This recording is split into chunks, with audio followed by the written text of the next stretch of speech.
Hey guys, how's it going? It's Josh back again with another retro Redux. If you don't know what that is, it's my new series essentially where I watch older superhero movies and I'll let you know if I've seen them or not, and if I have, if I still enjoy the film or if I still dislike the film. And if I haven't seen it, I'll let you know if it still holds up in this day and age or if it was received badly back then, if it is still deserving of said rating. And today I'm talking about X-Men.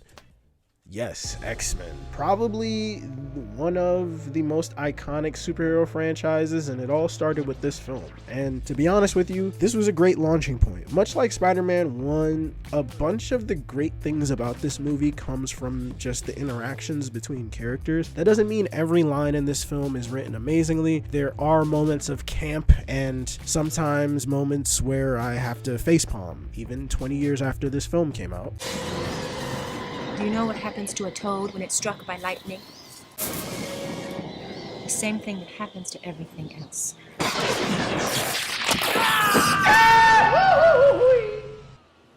What the fuck was that? But there are still so many moments layered within this film of characters just talking to one another that make these characters so interesting. To be honest with you, these characters don't use their powers that much, and when they do, admittedly, it's written pretty well in terms of how it's displayed in the plot. But like I said, the mutation in these characters isn't necessarily what makes them endearing to audiences.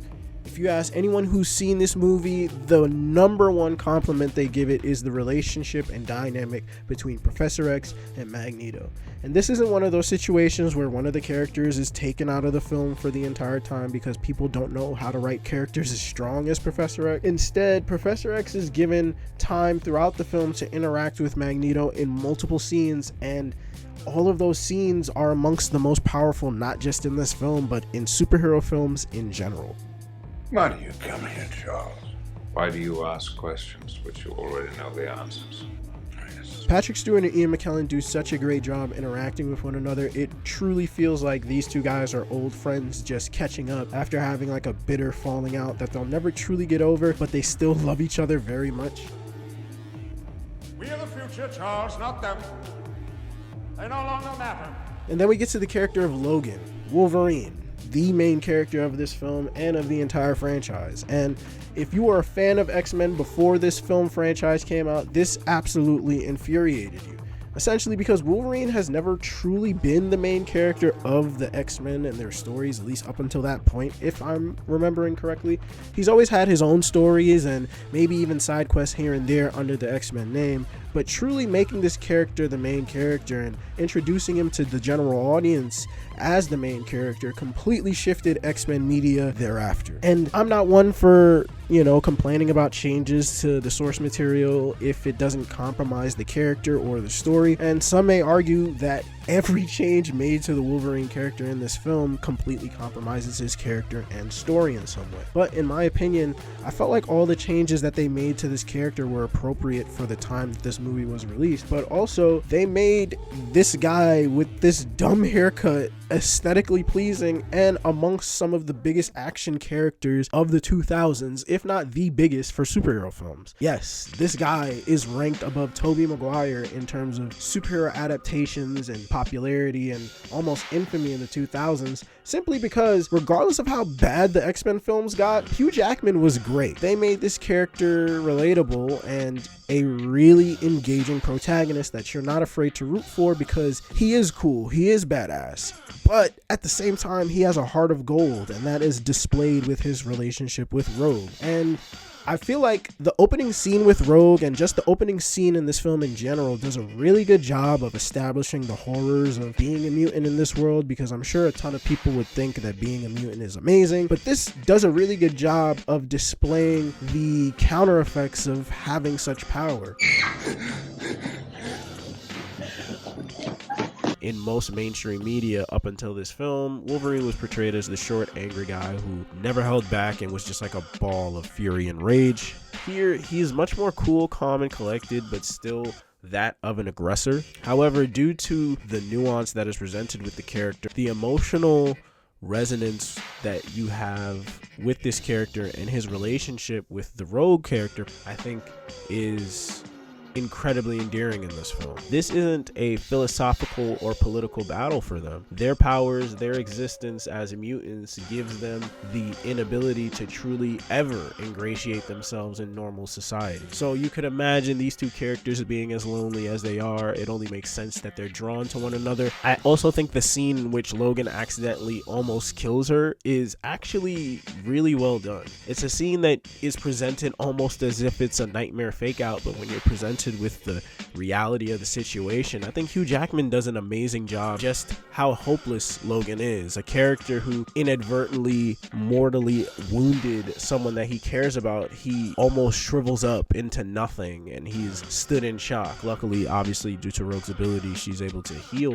I think this scene is so powerful because it accomplishes all those things on the Logan end, but it also accomplishes the narrative aspect as to why Rogue is such an important piece in this film.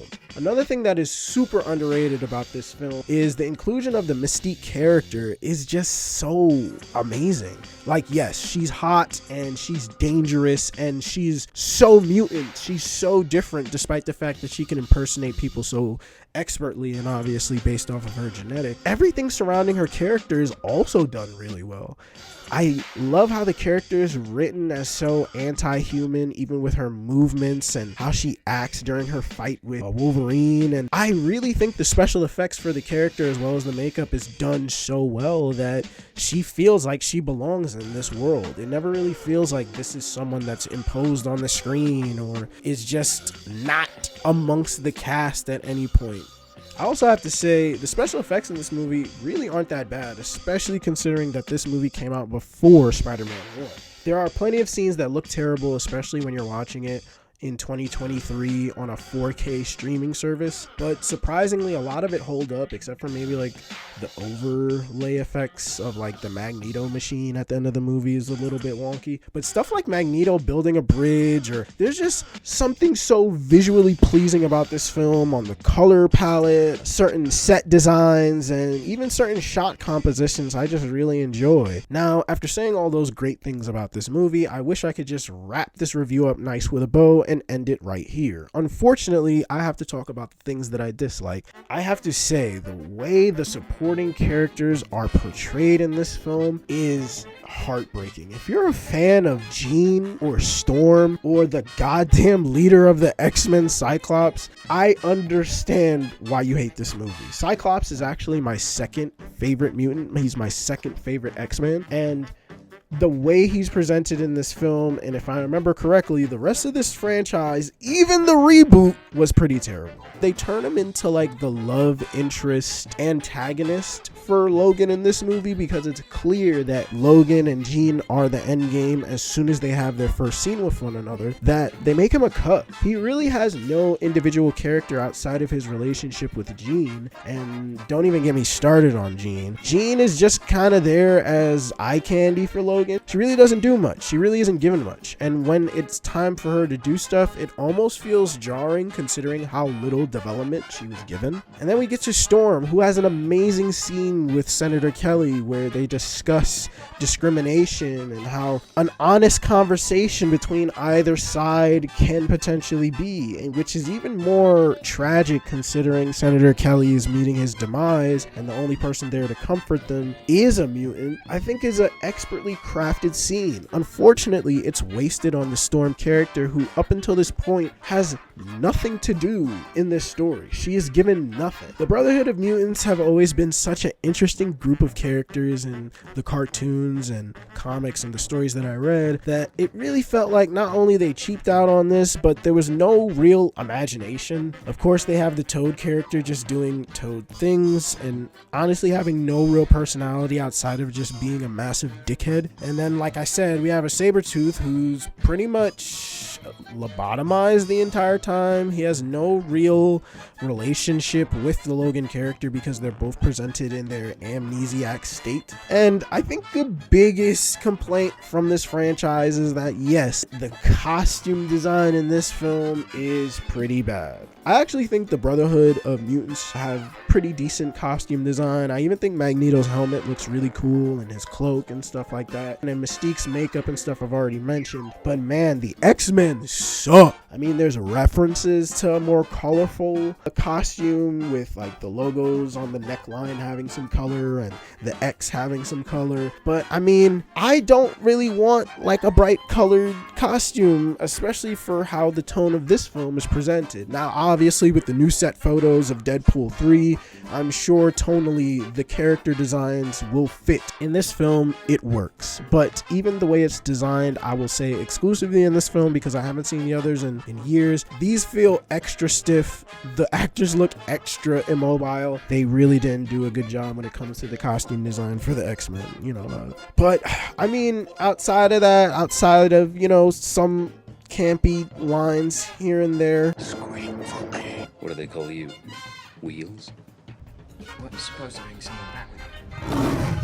I really enjoyed watching this movie. Now, if you want to see my rating for all these movies, you can check my Letterboxd link in the description, as well as links to all my social medias. If you enjoyed this video, please like, share, comment, subscribe, all that good stuff. Let me know how you feel about X-Men, and maybe you could predict what my next Retro Redux review will be.